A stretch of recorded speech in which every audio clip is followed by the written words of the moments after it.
Everyone আজি মই শুকান মাছৰ ৰেচিপি এটা আপোনালোকক দেখাম। আগতো এটা দিছোঁ নেকি, কিন্তু এইটো মাছটো অলপ বেলেগ।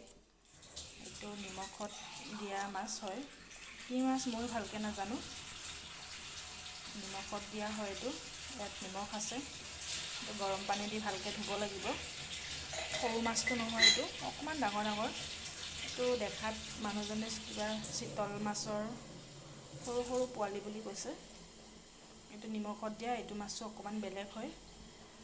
ঠিক আছে, আজি চাই থাকক ভিডিঅ'টো, মইনো কেনেকৈ বনাওঁ। আলু এনেকৈ টুকুৰাকৈ দুটা কাটি লৈছোঁ, আৰু আদা নহৰু অলপ থেতালি লৈছোঁ। ইমান মই গুড়ি কৰা নাই। আৰু কেঁচা জলকীয়া দুটা, আৰু দুটা পিঁয়াজ, আৰু এটা বিলাহী, আৰু তেজপাত দুখিলা, আৰু শুকান জলকীয়া। চাই থাকক ভিডিঅ'টো, আৰু মছলা দিম বাৰু। আগতে মাছখিনি ধুই লওঁ। মাছকেইটা মই বাতিত দি লৈছোঁ। ভালকৈ গৰম পানী দি মই তিনিটাই বনাম। এয়া মই গৰম পানী দিছোঁ।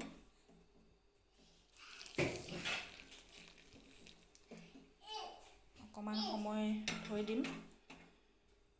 বেছি সময় থ'ব নালাগে, বেছি সময় থ'লে মাছটো গৰম পানীত গলি যাব। এয়া দেখিছেনে কিমান লেতেৰা। মই এতিয়া উঠাই দিলোঁ।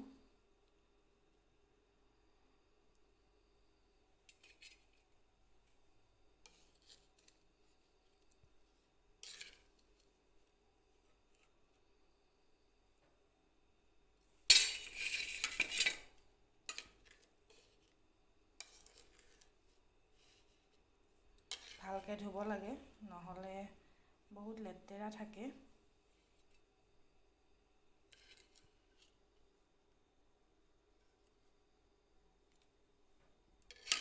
মই আকৌ ঠাণ্ডা পানী দি ধুম। এতিয়া ঠাণ্ডা পানী দি ধুইছোঁ। দুবাৰ ঠাণ্ডা পানী দি ধুলোঁ। গৰম পানী ময়ো বেছিকৈ দিলোঁ, সেইটো কাৰণে মাছটো গলিয়ে গ'ল। একো নাই, হ'লেও এইবিলাক ভালকৈয়ে ধুব লাগে।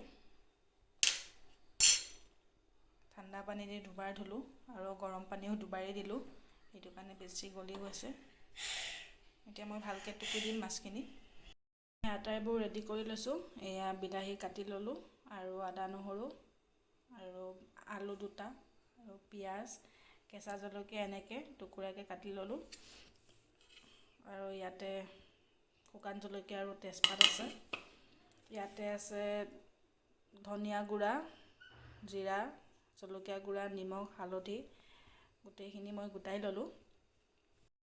কেৰাহী এটাত মই তেল দি লৈছোঁ। মোৰ কেৰাহীটোত মই এয়া লেজাৰি মাহ ভাজা তেল আছিলে অকণমান, তাতে আৰু অলপ তেল দি লৈছোঁ। প্ৰথমে মই আলুখিনি ফ্ৰাই কৰি ল'ম।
সেইখন তেলতে এতিয়া মাছকেইটা অকণমান ফ্ৰাই কৰি ল'ম।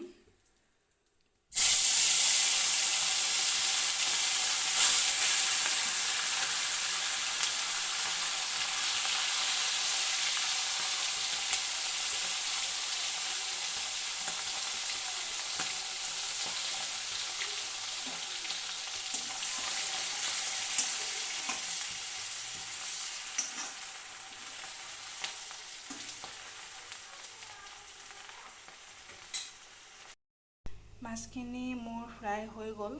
মই মাছ 3টাহে লৈছিলোঁ আৰু গৰম পানীত বেছি মানে বইল হৈ গ'ল কাৰণে ভাঙি গ'ল। একো নাই, ভাঙি গ'লে বেছি ভাল হয় খাবলৈ। মোৰ ফ্ৰাই কৰোঁতে বেছি ভাঙি গ'ল। এতিয়া মই বেলেগ এখন কেৰাহী পাতি লৈছোঁ। তাতে তেল দিছোঁ। কেৰাহীখন গৰম হ'ল, তেলো গৰম হৈছে। এতিয়া পিঁয়াজ দি দিম।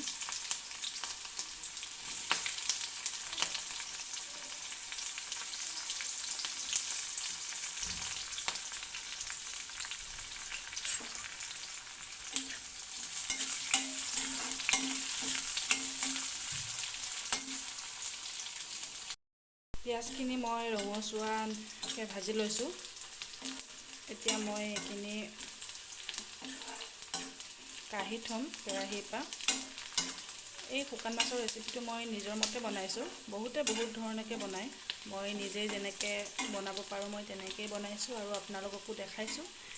যদি কিবা ভুল হয় দেখাই দিব, ভাল পাম। আৰু যদি ভাল পায় কমেণ্ট কৰি জনাব। এইখিনি মোৰ হৈ গৈছে ৰঙচুৱাকৈ। মই এতিয়া ইয়াৰ পৰা উঠাই থ'ম।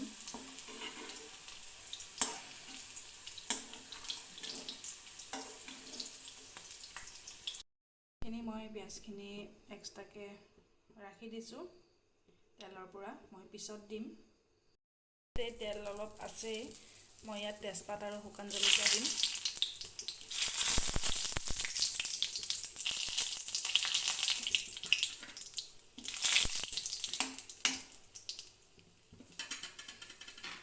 আৰু বিলাহীখিনি দি দিম।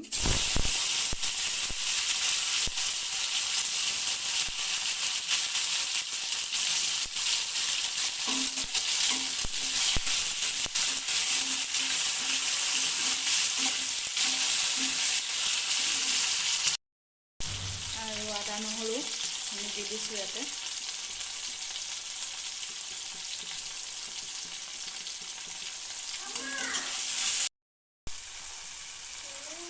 আদা নহৰু কেঁচা গোন্ধ নোযোৱালৈকে অকণমান ভাজিব লাগিব। আৰু ইয়াতে মই দিছোঁ জিৰা গুড়া 1.5 চামুচ, ধনিয়া গুড়া 1 চামুচ আৰু জলকীয়া গুড়া 1 চামুচ। মই জলকীয়া গুড়া বেছি নিদিওঁ।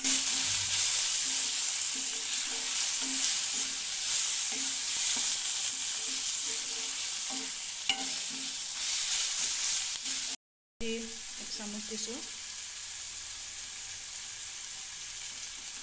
আৰু নিমখ অকণমান দিছোঁ।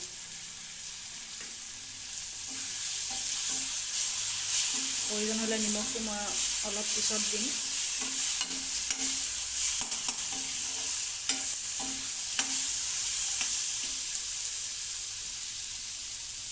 এইখিনি ভাজা হৈ গৈছে। কেঁচা জলকীয়াখিনি ইয়াত দি দিছোঁ। জলকীয়াটো অকণমান পিছত দিছোঁ, নহ'লে বেছি গলি নাইকিয়া হৈ যায়। মছলাখিনি ধুনীয়াকৈ ভাজা হৈ গ'ল। এতিয়া ইয়াত মই মাছখিনি দি দিম।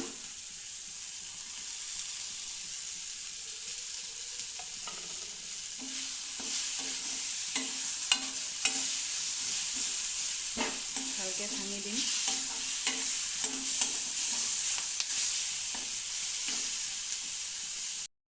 এইখিনি মাছৰ সৈতে ভাজা হৈ গৈছে, নহ'লে তলত লাগি যাব। মই ইয়াত গৰম পানী দিম অকণমান।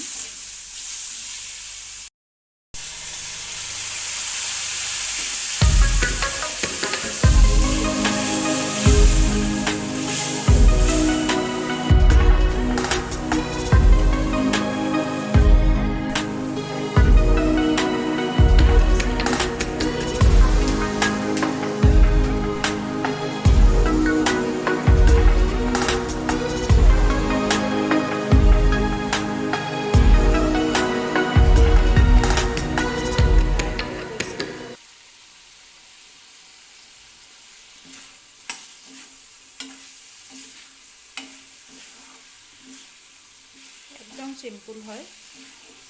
মই বেছি মছলাও দিয়া নাই। বহুতে বহুত ধৰণৰ মছলা দিয়ে। মই অকল জিৰা গুড়া, ধনিয়া গুড়া আৰু জলকীয়া গুড়া অকণমান, জলকীয়া গুড়া অকণমান দিছোঁ। এইখিনিয়ে মই মছলা দিছোঁ ইয়াত।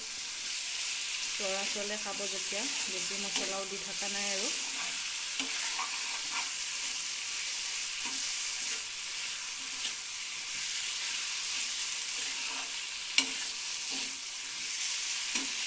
মই নিমখ কমকৈ দিছিলোঁ, নিমখ অকণমান দি দিম ইয়াত এতিয়া। নিমখ অকণমান দি দিছোঁ।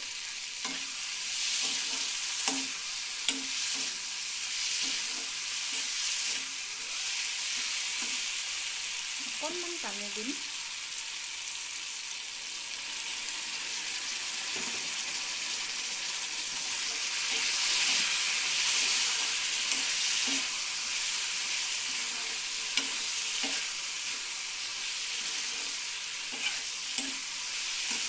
বৰষুণ চাওকচোন, এইকেইদিন একদম বৰষুণ নেৰাই হৈছে দিনে ৰাতিয়ে। এতিয়া অকণমান কমিছে, হ'লেও কিমান দিছে বৰষুণ। বৰষুণৰ পৰা একোৱে কৰিব পৰা নাই, কাপোৰো ধুব পৰা নাই।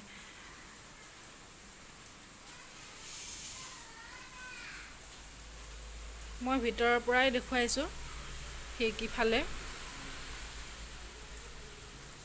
আমাৰ এইখন চোতাল হয়। ভিতৰৰ পৰাই মই ভিডিঅ' কৰি দেখাইছোঁ।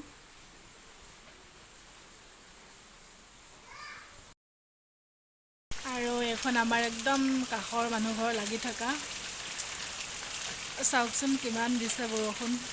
এতিয়াতো বহুতখিনি কমিছে। ৰাতিপুৱাৰ পৰা যেনেকুৱাকৈ দিছে নহয়, একদম ইমান জোৰে জোৰে দিছে।